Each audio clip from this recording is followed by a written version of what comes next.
Assalamualaikum warahmatullahi wabarakatuh. Bismillahirrahmanirrahim. Alhamdulillahi rabbil alamin. Wassalatu wassalamu ala ashrafil anbiya'i wal mursalin wa ala alihi wa ashabihi ajma'in. Subhanaka la ilma lana illa ma 'allamtana innaka antal alimul hakim.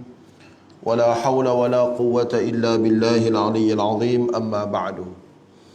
Alhamdulillah, kita merafakkan setinggi-tinggi kesyukuran kehadrat Allah Subhanahu wa taala. Pada malam ini dapat sama-sama kita menyambung lagi kitab kita, iaitu kitab Nasaih Diniyah Wasaya Imaniyah. Hari ini sampai kepada muka surat 84 yang menceritakan tentang wajibnya beriman dengan ketentuan Allah. Kita belajar rukun iman ada sebanyak 6. Rukun iman yang keenam ialah al-imanu bil qada'i wal qadar, beriman dengan qada' dan qadar. Jadi orang beriman, dia kena beriman segala apa yang berlaku di muka bumi ini adalah ketentuan Allah Subhanahu wa taala. Tetapi dia tidak boleh nak buat alasan dan hujah. Kalaulah dia ni buat benda jahat, itu ketentuan Allah. Itu tak boleh. Maknanya nak buat benda jahat, bila minum arak, kenapa minum arak? Allah takdir aku minum arak. Yang tu tak boleh. Dia tidak boleh berhujjah sebegitu. Jadi dihuraikan dalam muka surat 84 ni, wa qad madha amalu salafi wal khalafi min ahli al-haqqi 'ala al-iman bil qadar khairihi wa syarrihi. Telah menjadi pegangan amalan salaf dan juga khalaf, ulama-ulama golongan salaf. Golongan salaf iaitu golongan sebelum daripada yang hidup pada zaman Rasulullah, pada zaman sahabat tabi'in, itu 300 tahun selepas Rasulullah, dan khalaf selepas itu daripada golongan orang beriman bahawasanya mereka beriman dengan ketentuan Allah, sama ada ketentuan baik atau buruk. Walaupun kita bila kita bercakap dah, kita kata yang baik tu datangnya daripada Allah, yang tak baik tu daripada kelemahan diri sendiri. Betul tak? Itu biasa kita cakap kan? Tapi yang ada dalam ni, khairihi wa syarihi, yang baik pun daripada Allah, yang buruk pun daripada Allah. Corona ni baik ke tak baik? Tak baik. Tapi daripada Allah juga. Daripada Allah Ta'ala juga. Tapi salah ke kita cakap gitu? Biasa penceramah cakap tak? Segala yang baik tu datangnya daripada Allah, salah dan silap, kekurangan itu dari kelemahan diri saya sendiri. Okey, bercakap sebegitu merupakan satu adab dengan Allah Ta'ala. Adab, tak salah. Kerana Nabi Ibrahim ketika dia mengadu kepada Allah Ta'ala, dia kata wallazi huwa yut'imuni wa yasqin. Allah lah yang menghidupkan aku, yang apa nama, yang bagi makan pada aku, yang bagi minum kepada aku. Maknanya hidupkan, bagi minum, bagi makan, apa semua dia nisbahkan kepada Allah. Wa idza maridtu fahuwa yashfin. Dan bila aku sakit, Allah yang sihatkan aku. Dia tak guna perkataan bila Allah sakitkan aku. Dia kata bila aku sakit, Allah sihatkan aku. Sedangkan yang bagi sakit pada dia adalah Allah. Tapi dia tidak nisbahkan sakit tu kepada Allah. Tapi bila bagi makan, dia nisbahkan kepada Allah. Allah lah yang bagi aku makan, Allah yang bagi aku hidayah, Allah bagi aku minum. Bila aku sakit, Allah sihatkan aku.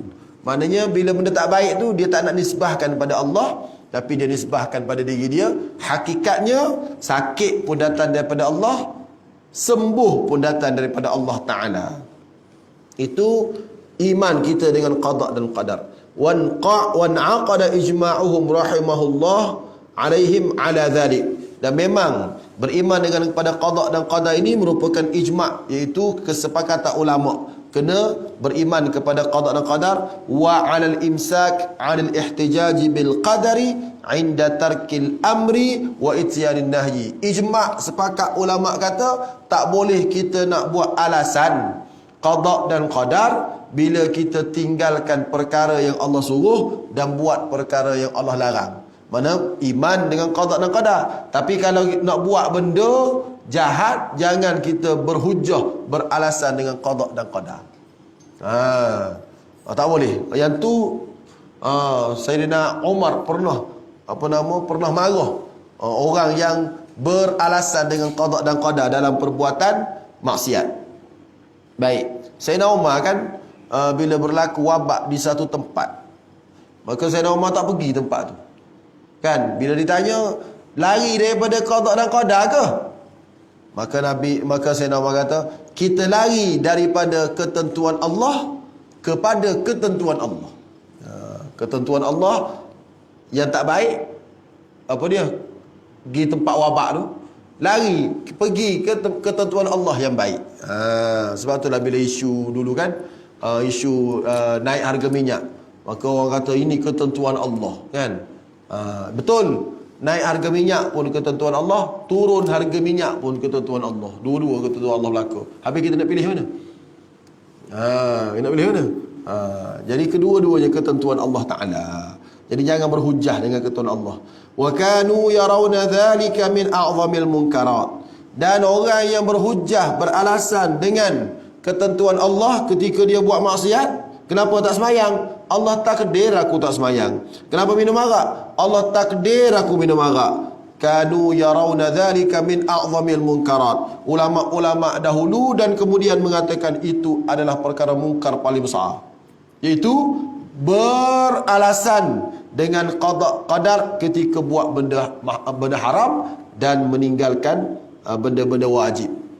Kalaukah fa in kunta min ahli al-haqqi, kata perkara ni, kalau kamu ni orang-orang yang betul, faqtadi bihim, kamu kena ikut alim-alim ulama yang tidak berhujah dengan perkara-perkara, berhujah dengan qada-qadar ketika buat benda-benda jahat. Tak boleh. Baik. Kerana apa? Kalau kita nak jadi orang beriman, nak jadi orang baik, kena ikut ulama-ulama sebut macam mana. Ulama tak bagi berhujah ketika buat maksiat dengan qada-qadar, kita pun tak boleh juga berhujah. Kalau tak sedap lah anak-anak kita. Kenapa ni periksa ni tak dapat straight A ni? Dia tak study.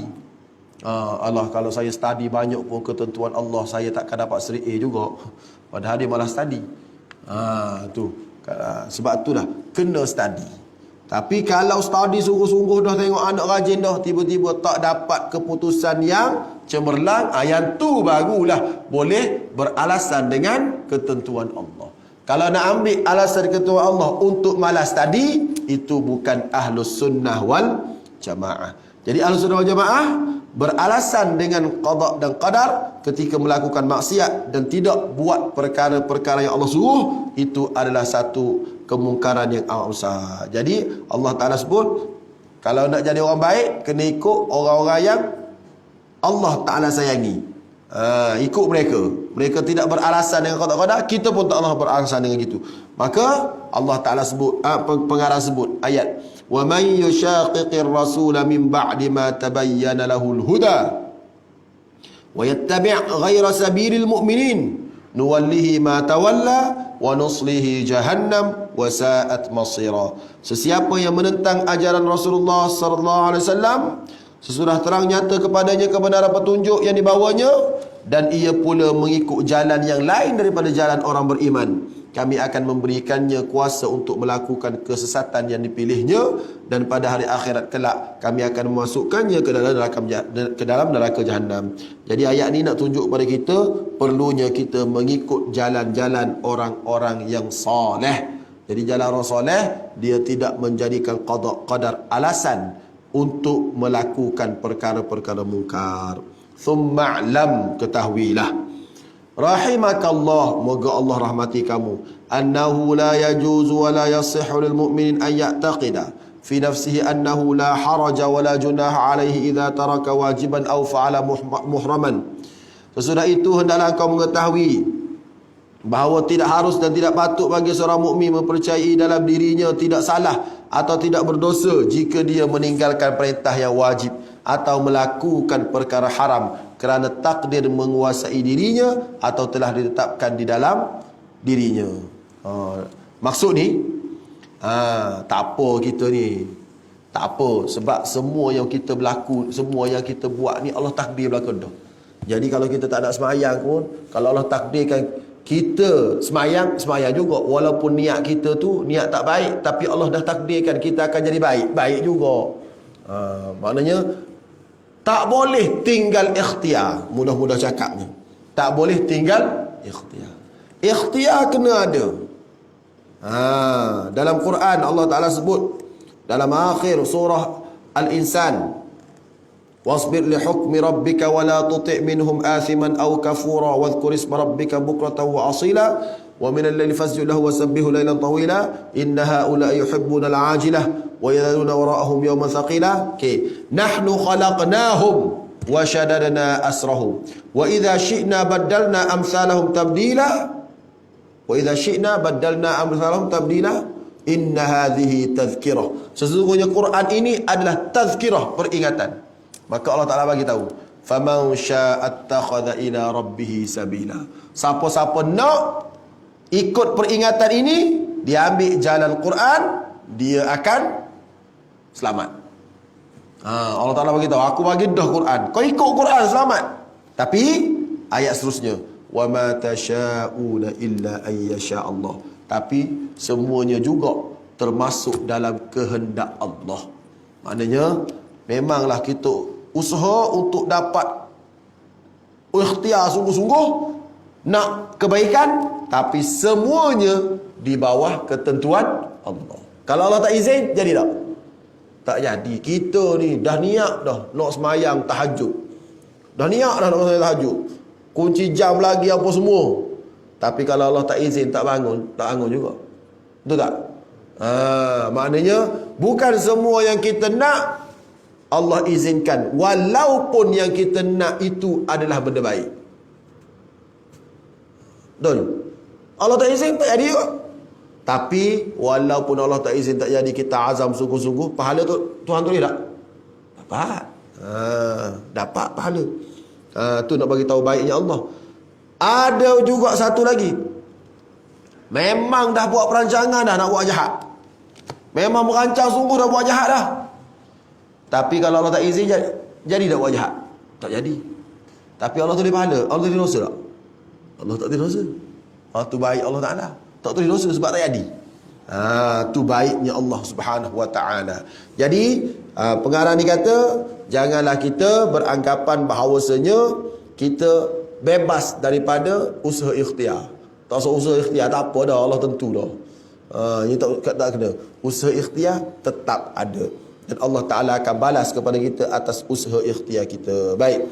Wa qad khashitu an takuna hadhihi al-baliyah qad dabbat ila unasin minal mansubina ila al-ilm was-salah fadlan an ghairihim min 'ammatil muslimin. Kata pengarang, aku bimbang penyakit malah buat amal ni, duk harap kepada takdir belaka, tak apa, Allah takdir kita jadi baik belaka, tak apa.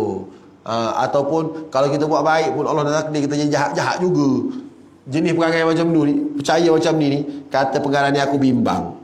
Aku bimbang sangat-sangat berlaku kepada orang yang ada ilmu pun boleh berlaku lagu ni. Bimbang. Fadlan an ghairihim, lebih-lebih lagi kalau orang jahil. Lagilah, sebab tu kena belajar.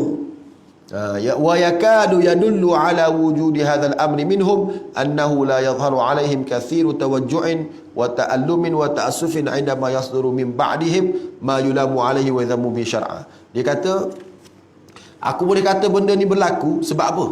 Sebab aku tengok, dia kata, aku tengok kalau ada orang buat salah, dia rasa biasa je. Patut bila buat salah, dia rasa menyesal. Kenapa dia rasa biasa je bila dia buat salah? Kerana dia rasa buat salah tu takdir Allah daripada dia. Contoh dia buat dosa lah, tak apa lah, Allah takdir pada aku lagu tu. Tak boleh lagu tu. Kalau dia buat salah, dia kena istighfar dan dia kena taubat. Tapi kalau dia beranggapan Allah takdir aku buat salah, nak buat macam mana? Jadi tak berapa nak bertaubat, tak berapa nak istighfar. Jadi orang beriman ni, dia kena sentiasa istighfar. Kalau dia buat salah pun, dia tak boleh kaitkan kesalahan dia tu dengan takdir Allah Ta'ala, tapi dia kena istighfar banyak-banyak pada Allah Ta'ala. Jadi benda ni kena belajar lah. Kena belajar macam mana kita perlu beradab dan berakhlak dengan Allah Ta'ala. Falyattaqillah. Muka surat Al-Quran kata, falyattaqillah. Seorang mukmin adalah bertakwa kepada Allah. Ahassa min nafsihi bidzalik. Dia kena berwaspada, kena takut pada Allah. Jangan ia berasa dalam dirinya terdapat perkara tersebut. Apa dia perkara tadilah? Perkara bahawasanya kalau berlaku salah pun ini takdir Allah Ta'ala, so istighfar tak berapa nak bersungguh. Maka kita kena istighfar. Kita tengok lagu mana Nabi SAW bersabda. Dia kata, inni la astaghfirullah fi al-yawmi mi'ata marrah. Sesungguhnya aku sendiri beristighfar pada Allah sehari 100 kali. Allahu Akbar. Nabi SAW. Sebab itulah amalan-amalan ahli tariqat. Amalan tariqat ni pagi dia kena ada 3. Pertama untuk Allah, kedua untuk Rasulullah, ketiga untuk diri dia. 100. Untuk Allah 100, la ilaha illallah. La ilaha illallah 100 kali. Ada sebahagian ulama kata subhanallah bihamdihi subhanallahil azim. Mana puji Allah kena 100 kali. 100 kali pula untuk Rasulullah sallallahu alaihi wasallam. Selawat. Allahumma salli ala Muhammad wa ala ali Muhammad. Selawat. 100 kali lagi untuk diri sendiri. Apa dia? Istighfar. Astaghfirullahal azim alladzi la ilaha illallahul hayyul qayyum wa atubu ilaih. Istighfar banyak-banyak pada Allah Taala. Moga-moga Allah Taala ampunkan dosa kita. Baik. Seorang sahabat saya meninggal di Sandakan semalam. Mangsa COVID yang ke-146. 146 47. Baik. Saya kenal beliau ni sama baya umur 44. Belajar sama dengan dia kat mana? Kat Universiti Malaya di Fakulti Usuluddin, Jabatan Sejarah dan Tamadun Islam. Saya Fakulti Syariah, Fiqh dan Usul, duduk satu asrama. Jadi waktu muda-muda ni dengan dia lah buat program dakwah, program tamrin. Semangatlah saya dengan dia waktu tu je. Buat kerja dakwah ni. Waktu tahun 99 kan. Tahun 98 ada isu reformasi waktu tu. Waktu tu lah kan. Dia yang pegang Chandra Muzaffar naik apa? Naik apa nama? Naik kursi roda. Kan Chandra Muzaffar kan dia polio kaki. Jadi waktu nak ceramah tu dia yang kat kursi roda. Waktu demo banyaklah pengalaman bersama dengan beliau. Dan dia ni amat suka menolong orang. Saya susah dulu, dia lah yang tolong. Waktu belajar sama-sama, kita tak ada duit ke, tak ada motor ke, tak ada komputer, dia tolong. Banyak tolong saya. Saya amat terhutang budi dengan dia. Kemudian dia posting kat Sandakan. Tahun 2001 mengajar di Sandakan. Sampai meninggal di Sandakan. Masjid, dia hidupkan masjid. Jadi dia orang baik ni. Orang baik sebelum Ramadan baru ni dia mimpi. Dia mimpi dalam Ramadan, tazkirah Ramadan, dia kata saya rasa Ramadan ni Ramadan terakhir lah untuk saya. Dia cakap, saya rasa Ramadan ni Ramadan terakhir. 29 September saya teringat kat dia. Dia meninggal semalam. 29 September, 2 minggu lepas. Saya waktu tak sihat, MC. Teringatnya aku pada Zairi ni. Kenapa teringat? Saya pun video call dengan dia. Berbual dengan dia lama lah berbual. Sebab apa lama berbual? Sebab berbual sekali dengan isteri dia. Sebab isteri dia tu kawan saya juga. Saya lah yang tolong meregukan dua orang tu kahwin dulu. Jadi baiklah dengan dia. Kemudian tengok-tengok meninggal. Moga Allah ampunkan dosa dia. Lepas dia meninggal tu baru kita tahu banyak dah benda-benda kebaikan dia buat. Mohon kepada Allah ampunkan dosa dia. Sebab itulah kita kena buat kebaikan banyak. Lepas dia meninggal baru ramai orang tahu. Dalam Facebook kan banyak cerita dia. Orang Sandakan cerita macam mana dia bantu gelandangan. Dia ada pernah WhatsApp pada saya. Dia bantu anak yatim, dia bantu gelandangan. Rezeki dia banyak, alhamdulillah. Dia WhatsApp pada saya dan dia bagi tahu, tolong jangan bagi tahu orang aku dengan kau je ni. Saya pun tak bagi tahulah, tapi benda tu terbongkar selepas dia mati. Dia meninggal baru orang bongkar. banyak duit dia sini, banyak duit dia sini. Mulianya, dan saya berharap Allah Ta'ala ampun semua dosa dia. Kerana apa? Kerana dia meninggal wabak. Meninggal wabak. Orang meninggal wabak ni Nabi sebut dalam hadis, falahu ajru syahidin. Dia dianggap mati syahid. Betul? Dia dianggap mati syahid. Dalam hadis Bukhari, yamkuthu fi baladihi sabiran muhtasiban falahu ajru syahidin. Kalau ada wabak, dia duduk diam-diam kat negeri dia. Dia duduk diam-diam, bukan mati ni, dia duduk diam-diam kat negeri dia, dia tak keluar. Dia sabar, dia harap Allah Ta'ala bagi pahala, baginya pahala syahid. Sebab berlaku wabak. Jadi dia meninggal dengan wabak Covid tu. Waktu dia berbual dengan saya 29 bulan, anak ni sakit dah ni, tak lama dah kali, dia kata. Entah sakit apa? Sakit jantung. Kena ke jantung ada, apa nama, kencing manis ada, darah tinggi ada, gaut pun kuat. Dia dah berbual dengan saya, dah sakit dah. Tiba-tiba kena Covid, meninggal. Pertama. Yang kedua, orang yang tinggi dari, pertama saya mohon pada Allah Ta'ala ampun dosa dia lah. Terutamanya dia mati dengan wabak ni, moga ampun semua. Yang kedua, darjat.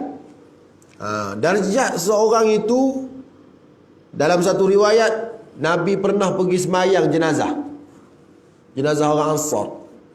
Semayang, Nabi tanya, orang ni orang mana ni? Si mati ni orang mana? Kata orang kampung, orang sini. Alangkah baiknya kalau dia bukan orang sini. Jawab Nabi SAW. Sahabat tanya, kenapa?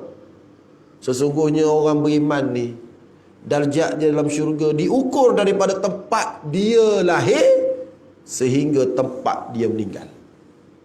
Tu darjat dia dalam syurga. Jadi darjat sahabat saya, Ustaz Zairi ni, dan dia orang beriman, orang baik, tinggilah sebab dia lahir di tanah merah dan dia meninggal di Sandakan. Jauh. Datuk Arundin lagi. Datuk Arundin saya cakap. Datuk Arundin lahir di Bohor Mali, Perlis tak? Meninggal di California. Jadi Ustaz Rifki tak tahu dah nak meninggal kat mana. Isi orang balik kampung, meninggal kat Kelantan pula. Kalau duduk Johor ni tinggi sikit, ada rejaknya dah. Kalau meninggal kat Johor, tak apa, Allah Ta'ala tahulah kita nak tinggal kat mana. Wa ma tadri nafsum bi ayyi ardin tamut. Tidak ada satu pun orang tahu di mana bumi yang akan dia mati. Dia almarhum ni, dia dah jual dah rumah dia, jual kereta antik dia suka barang antik, kereta antik dia jual. Kerana dia kata akhir tahun ni nak balik Kelantan. Cukup dah 20 tahun tu Sandakan, nak balik Kelantan, isi orang confirm dapat dah, insya-Allah. Jual dah rumah apa semua. Jual rumah, beli rumah kat Kelantan. Allah Ta'ala takdir kau tak balik Kelantan, jasad buka sana. Maka anak isteri dia mungkin balik Kelantan, rumah kat Kelantan. Allahu Akbar. Moga Allah ampunkan dia. Amin ya rabbal alamin. Sahabat baik. Seorang-seorang pergi. Jadi itu antara peringatan kepada orang hidup. Peringatan pada orang hidup bila kawan meninggal. Kalau melawan meninggal, maknanya tak lama tu dia tu. Kawan-kawan dah meninggal dah. Baik. Jadi nak cerita kat sini apa dia? Nak cerita Allah Ta'ala ampun dosa, dan orang beriman kena sentiasa beringat-ingat jangan menyalahkan takdir kalau berlaku apa-apa benda tak baik. Tapi kalau benda tu berlaku atas dia, contoh sakit ke, tak boleh nak tahan dah, yang tu boleh kerana ketentuan Allah. Tapi kalau dia nak buat jahat, nak berhujah dengan takdir, tak boleh. Okey, tu pengarang kita ni cakap gitu. Okey, jadi kita masuk pula yang boleh. Tadi yang tak boleh. Apa yang tak boleh? Maksiat dengan tinggal kewajipan, berhujah dengan takdir, tak boleh. Yang boleh? Yang boleh muka surat 187. La ba'sa bitadhkiri bil qadari 'indal ibtila. Tidak salah mengingatkan diri dengan takdir ketika ditipu musibah. Kalau datang musibah boleh. Wa amma dhikrul qada'i wal qadari wat tadhkiri bihi 'inda asy-syada'idi wal balaya wal musa'ib fala ba'sa bihi. Yang ni tak apa. Nak buat macam mana? Allah dah bagi dah sakit ni, nak macam mana? Itu tak apa. Yang ni tak apa. Tapi jangan pula nak makan sedap. Nak makan sedap ada orang nak makan sedap. Oh, nak makan. Dia gaut. Doktor kata jangan makan yang ni. Dia pun tak apa. Aku nak makan juga. Dia kata. Kalau nak sakit, Allah Ta'ala punya takdir. Macam mana? Yang tu tak boleh. Sebab apa? Sebab dia nak makan. Dia nak buat benda yang doktor larang. Tuan-puan, kalau benda tu bahaya, boleh tak kita buat? Tak boleh tak? So, kalau doktor kata jangan makan, boleh makan tak? Tak boleh. Tapi sebab dia nak makan, dia pun berhujah dengan takdir lah. Macam mana hujah dengan takdir? Boleh makan. Ni tak ada masalah ni. Kalau Allah tak takdir kena gauk, tak sakit, dia pun makan. Boleh tak berhujah lagu tu? Soalannya, boleh tak berhujah lagu tu? Tak boleh. Sebab hujah nak berhujah, nak buat benda yang Allah tak suka. Faham tak? Tapi kalau makan, jaga apa semua, tiba-tiba gauk juga. Tak makan dah benda-benda lain. Sakit juga. Allah, tak macam mana ni. Memang dah takdir Allah Ta'ala. Lagu tu tak apa. Macam tu tak apa pula. Ni kita nak belajar ni. Ketika diuji lagu tu tak apa. Tapi kalau nak berjadikan hujah untuk kita buat sesuatu, tak boleh. Macam budak sekolah lah. Alah, malas study. Alah, kalau study, kalau Allah nak bagi berjaya juga. Dia pun malas study. Dia buat hujah tu sebab dia nak malas study. Tak boleh lah. Macam tadi tak? Dia buat hujah tu kerana dia nak makan apa yang doktor tak bagi makan. Betul tak? Doktor tak bagi makan. Dan Allah Ta'ala berfirman, wala tulqu biaidikum ila tahlukah. Jangan kamu campakkan diri kamu kepada kebinasaan. Ada seorang saudara saya, dia isap okok. Lepas tu kita tegur lah, jangan isap okok, cukup lah. Isap okok berhenti-berhenti lah. Dia kata, atuk aku umur 100 tak mati-mati. Kata, kenapa? Apa kaitan dengan dia? Dia kata, isap okok kuat tak mati juga, dia kata. Jadi kalau kau nak kata mati sebab isap okok ni, dok lah, dia kata. Kenapa dia berhujah lagu? Ini isap okok. Boleh tak boleh hujah lagu tu? Mula berhujah qada dan qadar lah, mati ni Allah tentulah apa semua sebab nak isap okok. Tak boleh lah lagu tu. Tapi akhir sekali dia berhenti okok juga. Dia pergi Mekah, dia berhenti. Dia berhenti rokok, dia pergi Mekah. Alhamdulillah, syukur banyak-banyak pada Allah Ta'ala. Tapi masalahnya bila berhenti rokok makan banyak. Bila makan banyak tu, makan banyak jadi kecil manis lah pula. Kata dulu tak kena kecil manis, isap rokok, makan sikit. Lepas makan, berhenti rokok, makan banyak. Bila makan banyak, kecil manis pula dia kata. Aduh. Kesimpulannya tuan-puan, semuanya datang daripada Allah Ta'ala. Dan kita kena ada usaha lah tak? Ada usaha. Jadi di sini ni tengok ni. Yang ni betul bahagian orang perempuan ke betul bahagian orang lelaki? Kita tengok je lagi. Dia kata apa?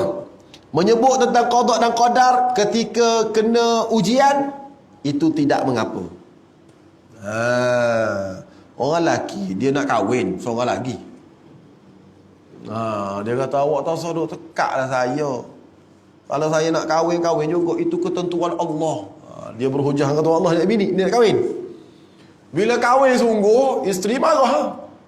Dia kata, ustaz kan ajar kalau ada bala kena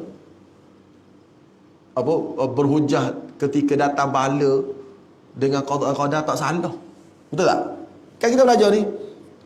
Jadi awak sekarang kena bala lah tu. Kena bala sebab apa? Sebab saya kahwin seorang lagi, awak kena redha. Nak macam mana? Qada dan qadar.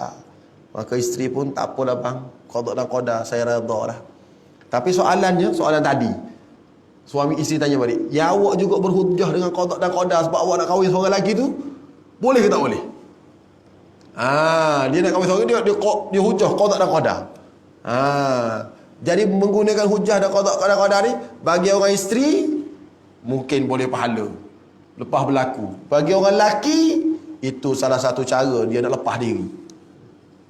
Jadi boleh ke tak boleh berhujah dengan qada dan qadar lagu tu? Berhujah dengan qada dan qadar untuk kahwin seorang lagi, contoh. Sedangkan dia tak layak lain. Dia tak layak, duit pun tak ada, isteri, anak pun tak apa-apa, nak kahwin seorang lagi juga. Maka dia berhujah dengan qada dan qadar. Sedangkan dia bukan orang yang layak. Yang tu salah. Yang tu tak boleh. Tak boleh nak hujah dengan qada qadar sebab dia tak layak. Kalau dia layak lain. Dia layak, dia tak perlu berhujah nak qada. Saya ni duit lebih. Anak okey belaka. Awak pun cukup dah, rumah awak saja 3 buah dah. Contohlah. Anak pun beres belaka dah. Duit lebih. Kesianlah kat janda tu, anak 3 tu. Duduk sorang-sorang, kalau saya tak jaga, susah pula. Awak kena terima lah. Macam mana saya kena tolong lah dia. Yang tu boleh. Yang tu boleh. Ini duit tak apa nak ada. Hujah qada. Sedangkan perbuatan dia tu Allah redha ke Allah tak redha. Kalau tak ada duit mana boleh kahwin seorang lagi. Sebab tu kena pergi jumpa dengan jabatan agama, betul tak?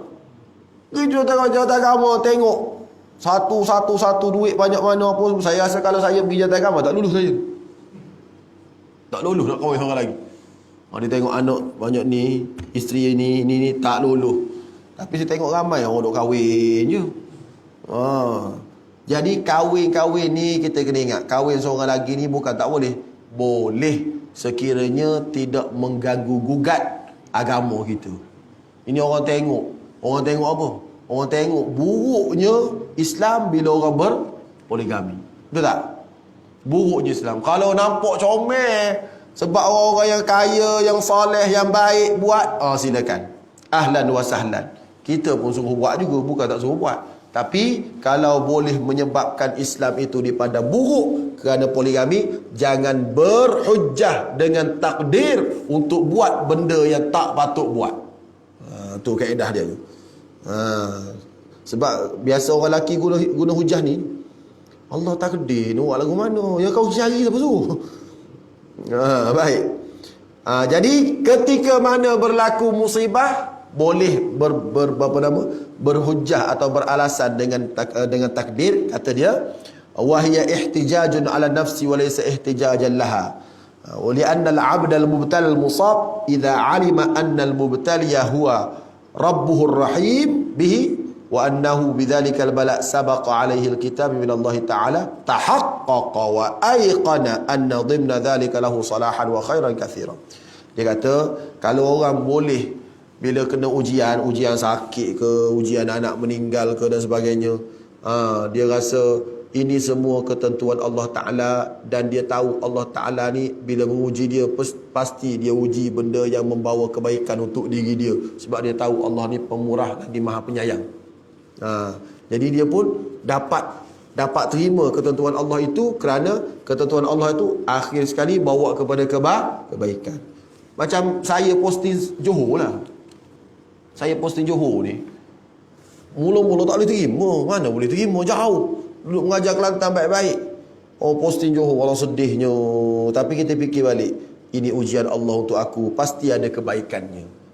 Lepas tu tengok-tengok banyak kebaikan duduk Johor. Boleh kenal orang baik kat Johor ni, syukur banyak-banyak pada Allah Subhanahu Wa Ta'ala. Saya ingat mak mertua saya diuji oleh Allah Ta'ala, anak dia meninggal kecil 2 orang. Dalam umur bayi lagi lah. 2 orang meninggal kecil. Umur 5 tahun meninggal pula seorang lagi, 3 orang. Umur 5 tahun tu meninggal jatuh tu, atas kepala pecah. Orang potong pun, orang tebang pokok. Budak ada, dia lari pergi, jatuh, pecah kepala, meninggal. Jadi memanglah mula-mula tu sedih lah kan. Ambil 3 orang, tapi bila pergi ke kubur, hari raya kan, saya pergi kubur. Ni anak mak, ni anak mak, ni anak mak. Tujuh. Saya kata, syurga lah mak. Syurga, 3 orang duk tunggulah syurga. Ni pun menangis. Saya kata itu, menangis. Memang sedih, tapi bila Rifki cakap syurga, rasa lega lah dia kata. Pasal saya bercakap, mak kena ingat lah ke Rifki. Duduk syurga kena ingat lah ke menantu ni, walaupun bukan anak menantu ni, kata. Saya ni harap-harapnya nak pegang jubah mak lah masuk syurga. Mak ada 3 orang nak tunggu ni. Dia pun pegang peluk, tak apa dah Rifki, tak apa dah, berdrama di kubur pula dah. Nak berdrama di kubur pula. Nak cerita apa? Nak cerita bila kita tengok hikmah tu, dia rasa tak apa. Tengok hikmah. Hikmahnya apa? Hikmah Allah nak mudahkan masuk syurga.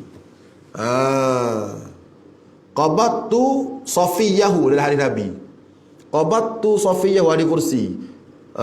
Allah Ta'ala kata, aku ambil daripadanya kekasih hatinya, tapi dia redha dan dia sabar, maka baginya syurga. Betul kan? Allahu Akbar. Allah Ta'ala pilih untuk diuji. Sebab itulah bila saya dapat anak Down syndrome, saya syukur banyak-banyak mak saya ada kat situ.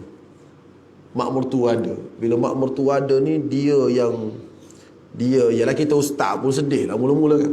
Tapi bila mak mertua kata, ustaz apa? Allah buat baik. Mak ni 3 anak mak dah meninggal dunia. Memang sedih tapi redha lah lepas tu. Barulah kita rasa lega. Sebaiklah mak mertua duduk rumah kita. Dialah yang walaupun dia tidaklah lepasan mana-mana universiti. Nak bagi tahu orang dulu tak, mana belajar mana-mana universiti. Tak belajar tinggi-tinggi, bukan masuk pondok. Tapi dia punya pergantungan pada Allah Ta'ala tu lagi tinggi daripada orang yang dapat PhD Usuluddin rasanya. Orang dulu kan, dia punya pergantungan pada Allah. Sebab tu dia kata, mak tak heran bab rezeki ni, dia kata. Kenapa mak? Mak ni membaca pun tak pandai, tapi mak boleh pelihara anak besar-besar. Belajar boleh. Anak mak semua pandai baca, takkan tak boleh cari rezeki sendiri. Kena kat dia. Dia baca tak pandai, tapi semua Allah Ta'ala, dia kata. Kita kerja Allah bagi. Banyaklah saya belajar dengan dia. Banyak sangat saya belajar dengan dia tajuk qada dan qadar. Walaupun kita belajar universiti, sehingga waktu dia nak hantar anak dia ke Jordan, saya tak bagi. Nak bagi tahu qada qadar, ketentuan Allah. Saya kata mahal nak hantar anak ke Jordan ni mak. Siapa nak bagi duit kat dia? Mak tak ada kerja. Mak bukan ada kerja sebab mak mertua, bapak mertua dah meninggal dah. Dia kata apa? Dia kata anak kita nak belajar tu pun syukur dah. Dia kata nak belajar kat Jordan tu pun syukur dah. Anak orang lain belajar pun malah kena sebiji. Saya kata tak apalah, hantar ke Mesir lah. Saya kata Mesir murah sikit. Ada ipar kan, ada isteri. Mesir murah sikit. Dia tak nak Mesir, dia nak Jordan. Dia kata Jordan lagi kuat bahasa Arab, sebab orang Melayu tak ramai. Bila orang Melayu tak ramai, bahasa Arab lagi boleh berbual dengan orang Arab lah. Kalau kat Mesir ni bahasa Arab orang Melayu ramai. Bila orang Melayu ramai, perbualan dengan bahasa Arab ni kurang sikit. Dia nak belajar kat Jordan juga, tapi Jordan mahal. Sebulan dekat 1,000 kena bagi. Nak cari duit mana? Mak saya kata, ada lah tu rezeki, jangan bimbang. Kita yang takut.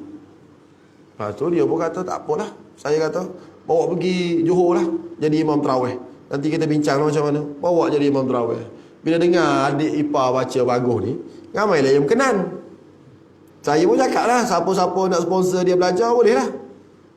Tiket dia nak pergi Jordan, dia nak pergi Jordan ni. Seorang datang bagi 15,000. Seorang bagi 15,000. Seorang. Al-Ihsan bagi 5,000. Al-Ihsan datang, wah nak bagi duit sampai habis belajar 4 tahun. Tak balik-balik.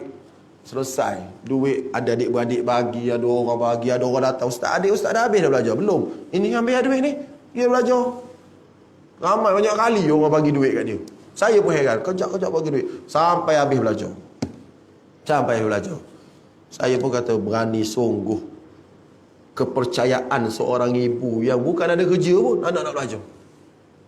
Saya pun tanya, lepas habis belajar semua, saya tanya, apakah benda yang menyebabkan mak yakin bahawasanya akan ada bantuan untuk adik itu? Tak ada PTPTN pun. Tak ada PTPTN, tak ada hutang lah dia, habis belajar balik. Sekarang nak mengajar, ada anak 3 dah anak. Mak saya jawab satu. Dia kata, mak percaya apa yang Rifki cakap.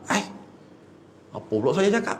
Saya yang kuliahnya, dia percaya kuat. Yang berkuliah ni tak nak bagi pergi, terbalik pula dah. Apa? Dia kata Rifki pernah cakap dalam kuliah, siapa-siapa mimpi air itu tanda rezeki ada. Betul lah. Dalam hadis Nabi, dalam Quran sebut, wa anzalna minas sama'i rizqa, kami turunkan daripada langit air. Jadi Ibnu Sirin kata siapa-siapa mimpi air itu rezeki. Jadi waktu mak duk serabut anak Ismail nak pergi Jordan, serabut sangat mak, cari duit mana, tiba-tiba mak mimpi air banyak. Mak mimpi dia kata, hai banyak datang. Jadi mak yakin Allah Ta'ala tunjuk rezeki akan ada. Tu yang mak berkerah suruh hantar pergi juga. Memang benar rezeki ada, dia kata. Sampai siap habis belajar. Tak ada hutang apa-apa. Saya kata, saya yang ceramah yakinnya mak. Kita ceramah yakin dapat kat dia. Tu nak bagi tahu betapa orang dulu keyakinan tinggi. So peganglah kata-kata, kalau anak nak belajar, hantar. Akan ada rezeki untuk dia. Akan ada rezeki untuk dia. InsyaAllah. Anak nak belajar, hantar. Akan ada rezeki. Jangan bimbang. Baik. Jadi kalau apa-apa ujian yang kena, kita ingat, boleh berhujah dengan takdir, tapi akhir sekali kita kena ingat, yang tentukan dia adalah Allah, dan pasti ada hikmah pada ketentuan Allah itu. Kena bersangka baik. Itu penting. Apa-apa berlaku pada kita, sangka baik. Allah nak buat benda baik dah tu, kita tak tahu lagi tu. Sabarlah, ada dah tu. Tak nampak hari ni, nampak akan datang. Tak nampak hari ni, nampak akan datang. Dia macam tu lah. Sebab tu lah kita kena duduk bersama dengan orang-orang baik, berduduk bersama dengan orang ada ilmu, duduk sama dengan orang yang boleh menyebabkan kita ni tak rasa sedih sangat. Ada satu cerita ceramah. Saya berceramah dengan Syamsul Ghawghaw. Tuan-tuan kenal kan Syamsul Ghawghaw kan? Saya ceramah di Austin. Syamsul Ghawghaw saya. Jadi orang ramai datang forum. Jadi bila ada ceramah akan datang, dah buat forum, dah buat banner apa semua, dah dipanggil, tiba-tiba Syamsul Ghawghaw tidak dibenarkan berceramah. Tidak dibenarkan. Adalah tu sebab kita pun hormatlah Jabatan Agama tak benarkan dia. Tak apalah, tak benarkan dia. Bila tak benarkan ceramah, program dibatalkan. Dia dah datang kat sini, dia dah datang dah. Jadi dia sedih lah. Dia berbalik, dengan kereta balik, dia WhatsApp kat saya. Apa dia cakap kat saya? Dia kata, Ustaz, ketika saya artis dulu, saya datang Johor, tapi bukan nak buat ceramah, nak menggembirakan orang, nak melalaikan orang. Orang sambut saya, orang bagi saya duit. Duit banyak orang bagi, orang sambut saya, sedangkan saya nak buat benda tak baik. Bila saya dah berubah, dah berhijrah nak jadi baik, saya datang bukan nak ngajar pun, nak cerita saya nak jadi baik, nak suruh orang jadi baik. Kenapa ini layanan orang pada kita saya? Sudah. Jawab macam mana? Jawab macam mana? Dia WhatsApp kat saya, dia tanya saya. Saya kata sudah, jawab macam mana? Kenapa ini layanan orang terhadap saya ketika saya dah jadi baik, nak cerita baik? Berbeza dengan layanan orang ketika saya nakal, nak suruh orang lalai. Kenapa orang bagi duit, orang sambut saya, bagi hotel lagi? Kenapa ini berlaku, Ustaz? Saya fikir aku mana nak jawab. Fikir, saya pun jawab. Ketika abang datang untuk melalaikan orang, Allah bagi pada abang nikmat dunia, kerana dengan sebab abang lalaikan orang, Allah Ta'ala akan bagi azab akhirat. Jadi di dunia Allah bagi sedap lah, sebab akhirat abang akan datang teruk, abang akan dapat teruk. Jadi kat dunia dia bagi, sebab abang datang untuk melalaikan orang. Tapi sekarang abang datang untuk apa? Untuk membaikkan orang. Abang dapat layanan buruk di dunia, kerana abang akan dapat layanan baik di akhirat. Faham tak? Dia pun tu hakak best. Okey, beres, saya boleh balik. Tak rasa apa dah dia balik. Maknanya bahagia jawapan tu. Sebab saya kata kalau datang buat orang lalai, jawapannya dosa ke akhirat, azab ke akhirat. So dunia bagi. Datang nak buat baik, sekat kat dunia. Sebab apa? Kat akhirat nak dapat baik. Dan saya pun bimbang, aku pula orang layan baik berlaku. Sudah. Orang layan baik lagu mana ni? Kat akhirat kan kosong, nanya juga. Ada juga orang yang Allah bagi kat dunia, Allah bagi kat akhirat. Harap-harapnya gitulah yang kita dapat. Amin ya rabbal alamin. Kita doa gitulah. Jadi ketentuan Allah buat gitu kat dia, dia kena positif. Dia kena positif. Jadi semua benda ni tuan-puan, bukan semua benda positif yang kita rasa positif tu baik, dan bukan semua benda negatif tu tak baik. Jadi orang tahan kita daripada kuliah tu negatif, tapi baik. Meninggalnya anak tu negatif bagi kita, tapi baik. Maknanya bukan benda negatif tu negatif belaka sudahnya. Sebab tu kita kat dunia ni kalau tanya, tuan-puan nak benda tu positif belaka? Siapa nak positif angkat tangan? Saya tanya pelajar kelas saya, siapa nak positif angkat tangan? Semua angkat tangan. Saya kata, kenapa awak nak positif? Positif lah, bagus tak? Kalau gitu awak nak lah nanti swab awak kena corona. Tu nak negatif. Bila swab, jawapan swab tu nak negatif ke positif? Swab hidung keluar tu nak negatif positif? Negatif. Kalau nak positif masuk hospital lah tuan-puan. Maknanya bukan semua negatif tu tak baik, bukan semua positif tu baik. Ben Johnson nak negatif lah. Waktu dia lari 100 dulu kan, kalahkan Carl Lewis kan, Olimpik 1992 kan. Kau tak ingat geng-geng ni warok sungguh. Ben Johnson menang tu, dia nak positif ke negatif dia punya ujian doping? Dia nak negatif, tapi dapat positif, ditarik balik pingat emas. Maknanya bukan segala yang negatif tu negatif selama-lamanya, dan bukan segala positif tu positif selama-lamanya. Ada yang kita fikir positif tapi mungkin negatif, ada yang negatif mungkin positif.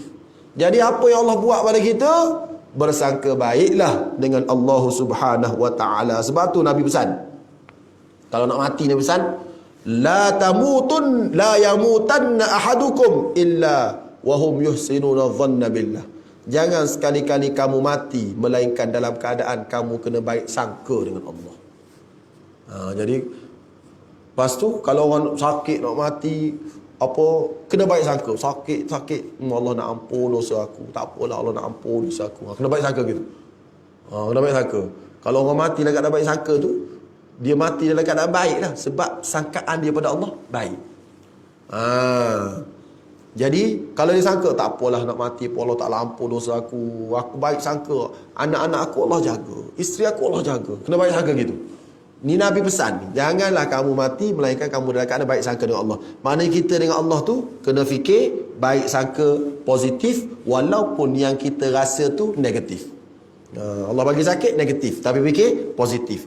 Itulah berhujah dengan qada dan qadar ketika ditimpa musibah. Boleh ke tak boleh berhujah dengan qada dan qadar ketika musibah? Jawabnya boleh, tapi kena faham di balik ketentuan Allah ada hikmahnya. Yang tak boleh berhujah bila nak buat benda yang Allah Ta'ala larang. Yang tu tak boleh. Bila nak tinggal benda yang Allah Ta'ala wajibkan. Bila nak makan benda yang doktor tak bagi, dia hujah qada. Yang tu tak boleh juga tu. Yang bolehnya bila dah kena, tengok hikmah. Adalah hikmah. Apa hikmahnya? Allah Ta'ala Maha mengetahui, kerana Allah itu hakim. Sebab tu pengarang ni kata akhir sekali perkataan tu dia kata apa? Dia kata wat taslimi lillahil hakimil alim. Kita serahlah pada Allah Ta'ala apa-apa ketentuan, kerana Allah Ta'ala tu hakim, yang maha mengetahui hikmat, al-alim, yang maha bijaksana dan maha mengetahui segala-galanya. Jadi terserah pada Allah lah. Kita tak tahu apa hikmahnya, tapi pasti ada hikmahnya. Jadi baik sangkalah dengan Allah Subhanahu wa Ta'ala. Sekadar tu sajalah dulu hari ni. Moga-moga Allah Ta'ala berkati. Kesimpulannya, wajib beriman kepada qada dan qadar, tetapi tidak boleh berhujjah dengan qada dan qadar untuk melakukan maksiat dan meninggalkan taat, tapi boleh beralasan dengan qada dan qadar untuk melembutkan hati ketika ditimpa musibah, dan untuk berbaik sangka dengan Allah bahawasanya ketika ada musibah ini pasti ada hikmah yang hanya Allah Ta'ala ketahui. Itu kesimpulan belajar lebih kurang 41 minit. Ya, betul. Lebih kurang tu kesimpulannya.